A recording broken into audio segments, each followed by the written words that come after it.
Alex, and everything I'm about to tell you happened last summer. I know it sounds impossible.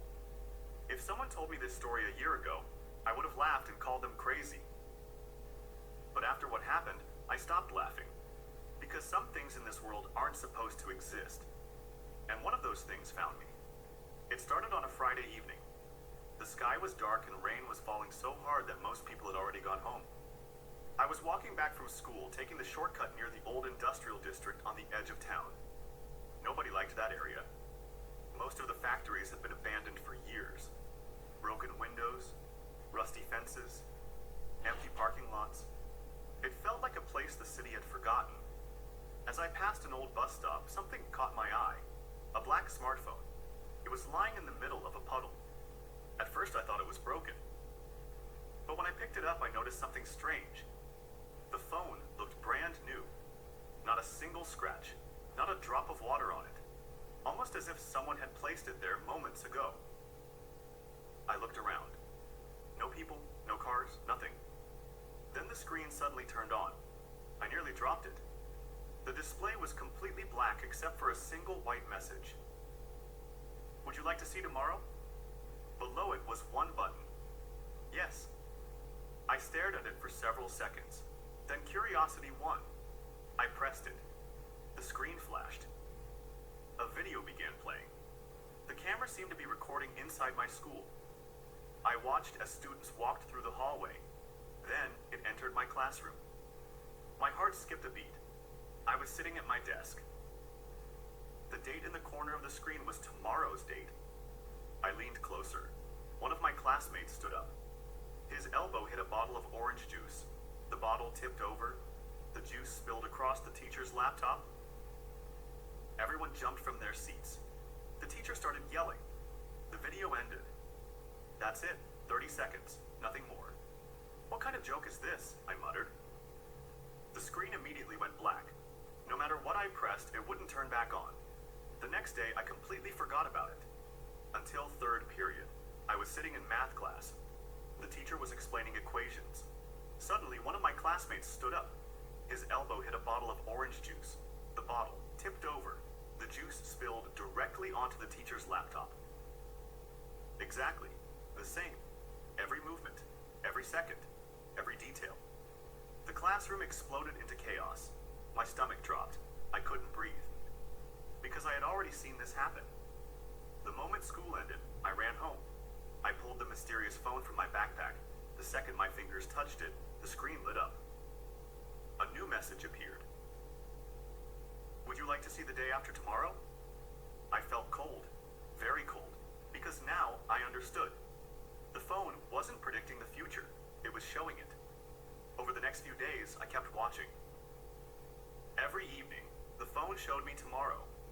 Every video was real. Every single one happened exactly as I saw it. Soon I started using the information. Small things at first. Knowing what questions would appear on quizzes, knowing when teachers would call on students, knowing which lunch line would be shortest. Nothing serious, but then I started testing it. One day, the phone showed me a basketball game. My school's team would win by 2 points. The next day, they won by 2 points. Another video showed a teacher slipping on wet stairs. The next day, it happened exactly the same way. The phone never made mistakes. Never. Then something changed. One evening, I watched the next video.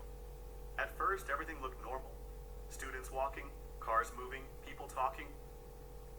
Then I noticed something. In the background stood a man. He was wearing black clothes. His face couldn't be seen. He wasn't moving. He wasn't doing anything. Just standing there. Watching. I assumed it was random, but the next day's video showed him again. This time he was closer. Standing near my house. Watching. The next day he appeared again. Closer and closer and closer. 3 days later he was standing across the street from my bedroom window. Not moving. Just staring. I couldn't see his face. Something about him felt wrong. The next evening the phone showed another video. This time the man was directly outside my house, standing beneath my window. The video zoomed toward him. Slowly, my heart pounded. The closer the camera got, the more distorted his face became. as if the image itself couldn't process what it was seeing.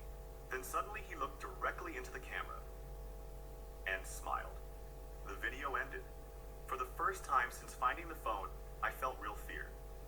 That night I barely slept. The next morning I looked outside. Nobody was there. I convinced myself it was impossible. Just some weird coincidence. Then school ended. I walked home and froze because someone was standing on the opposite side of the street, a man in black clothing, watching me. The same height, the same posture, the same terrifying stillness. I blinked. He was gone, as if he had never been there. That evening the phone activated on its own. A new message appeared. Do not watch tomorrow. I stared at the screen. It was the first time the phone had ever shown words instead of a video. Then another message appeared. He knows you can see him. My blood ran cold. The screen flickered. The next video started automatically. I saw myself sleeping. The footage looked like it had been recorded inside my bedroom. Someone was standing beside my bed, watching me. The man in black. He slowly leaned closer. Closer. Closer. Then the video ended. I dropped the phone. My hands were shaking, because there was only one question in my mind. Who was recording these videos, and how were they getting inside my room?